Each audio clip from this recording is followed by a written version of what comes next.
अस्सलाम वालेकुम नाजरीन, मैं आपको एक बहुत अहम खबर सुनाने यहाँ पर आई हूँ कि सानिया कारसाज में जो होने वाला वाकया था जिसकी वजह से एक बाप बेटी की जान गई थी, केस जो है वो बिल्कुल खत्म हो गया है, क्लोज हो गया है, उस केस का चैप्टर क्लोज हो गया है। जी हाँ, सबके जहनों में सवाल जरूर आ रहे होंगे कि नताशा दानिश जो है वो क्या बाहर के मुल्क भाग गई है, क्या उनको रिहाई मिल गई है या फिर उनमें सेटलमेंट हो गई है, इसमें ऐसी क्या तब्दीली आई है जो कि रातों रात जो है वो फैसला हो गया है कि ये केस अब खत्म हो जाना चाहिए। आज की वीडियो में मैं आपको पूरी तफसील बताऊंगी कि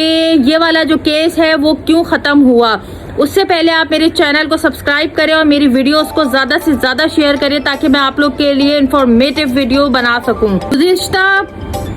कुछ दिनों पहले एक वाकया हुआ था कारसाज में, एक बाप बेटी की एक जो है वो एलिट क्लास की औरत ने जान ली थी अपनी गाड़ी के थ्रू। अब वो जो वाकया था वो तो खैर हो गया, उस पे काफी लोगों ने बात भी की, हमने भी उस केस पे काफी आपको जो जो अपडेट थी वो बताते भी उस केस के बारे में, आपको वक्ता फवक्तन हम आपको उस केस के बारे में जो है वो अपडेट करते रहे।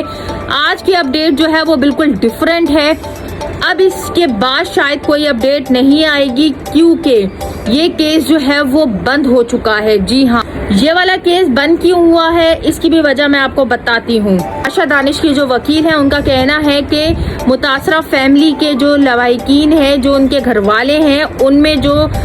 मुतासरा फैमिली की वाइफ थी, उनका एक बेटा था और एक बेटी थी, वो शामिल है। फैमिली में सिर्फ 3 अफराद रह गए थे, उनसे आपस में नताशा दानिश की फैमिली का सेटलमेंट हो गया है, एग्रीमेंट हो गया है। और उस एग्रीमेंट में क्या लिखा गया है वो मैं आपको बताती चलूं कि इस एग्रीमेंट में 5.5 करोड़ रुपए जो है वो मुतासरा फैमिली को दिए गए हैं और उसके साथ साथ नताशा दानिश की जो कंपनी है उसमें एक बंदे को नौकरी भी दी गई है। जी हाँ, उनकी जो आमना आरिफ है उसकी जो भाई और बहन है उनमें से किसी एक को नौकरी दी जाएगी। जी हाँ, तो बताती चलूं कि आज की अदालत में जो पेशी हुई है उसमें ये सेटलमेंट हो गई है और ये एग्रीमेंट आपको स्क्रीन पे जो नजर आ रहा है ये जारी किया गया है कोर्ट की तरफ से कि अब जो है वो ये केस जो है वो बिल्कुल खत्म हो गया है, ये केस दी एंड हो गया है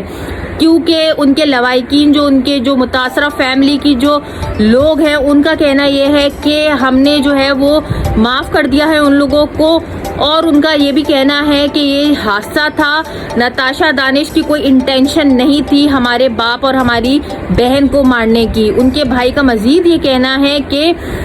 हमने इस केस को ख़त्म कर दिया है, एक हादसा था जो कि रोड पे पेश कभी भी किसी वक्त भी आ सकता है, तो उसकी जद में मेरा बाप और मेरी बहन आए, लेकिन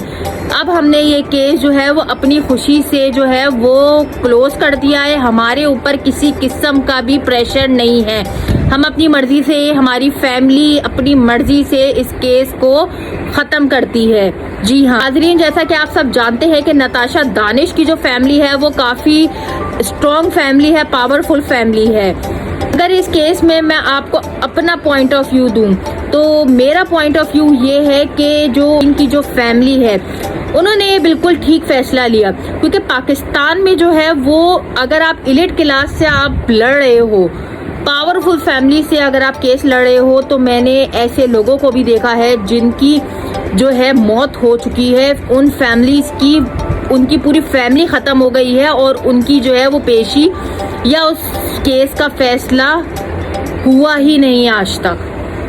तो इससे अंदाज़ा लगा सकते हैं कि पाकिस्तान में जो है वो इंसाफ मिलना बहुत मुश्किल है। तो उनकी फैमिली ने बिल्कुल ठीक फैसला किया। आमना आरिफ की जो फैमिली है वो मुतवस्सित घराने से ताल्लुक़ रखती थी, अगर वो पूरी ज़िंदगी भी केस लड़ते तो वो बेचारे जो हैं वो केस जो है वो जीत भी नहीं पाते और उनकी जो बची कुची जायदाद थी वो भी ख़त्म हो जाती। तो एक तरह का उनका फैसला जो है वो उसकी हम एहतराम करते हैं। उन्होंने अपनी जो उनके बचे हुए जो लोग हैं उस फैमिली के, उन्होंने उनके फ्यूचर के बारे में सोचा और उनका कहना यह है कि ये हादसा था, तो खैर हम उनके जो फैसला है उनका उसके ऊपर हम एहतराम करते हैं, कानून के फैसले पे भी एहतराम। लेकिन मेरा जो मैसेज है वो एलिट क्लास लोगों के लिए है कि प्लीज़ आइंदा जो है वो बहुत ख्याल रखिएगा। आप अपनी 5 करोड़ की गाड़ी में मज़े से लॉन्ग ड्राइव पे निकलती हैं, लेकिन आप ये नहीं सोच सकती آپ کو یہ نہیں پتا ہوتا کہ راستے میں کس حالت میں کس طرح لوگ محنت مزدوری کر کے اپنے گھر کی 2 وقت کی روٹی کے لیے نکلے ہیں، اور آپ نشے کی دھت حالت میں ان کو کچلتی بھی چلی جائیں۔ ایسے لوگ جو ہوتے ہیں وہ اپنے پیسوں کی طاقت دکھا کر زندگی میں تو رہائی لے لیتے ہیں، لیکن اللہ کی سامنے جائیں گے تو اس سے کیسے بچیں گے؟ اس وقت تو نہ یہ آپ کا پیسہ کام آئے گا، نہ دولت کام آئے گی، نہ آپ کی کوئی سورس کام آئے گی۔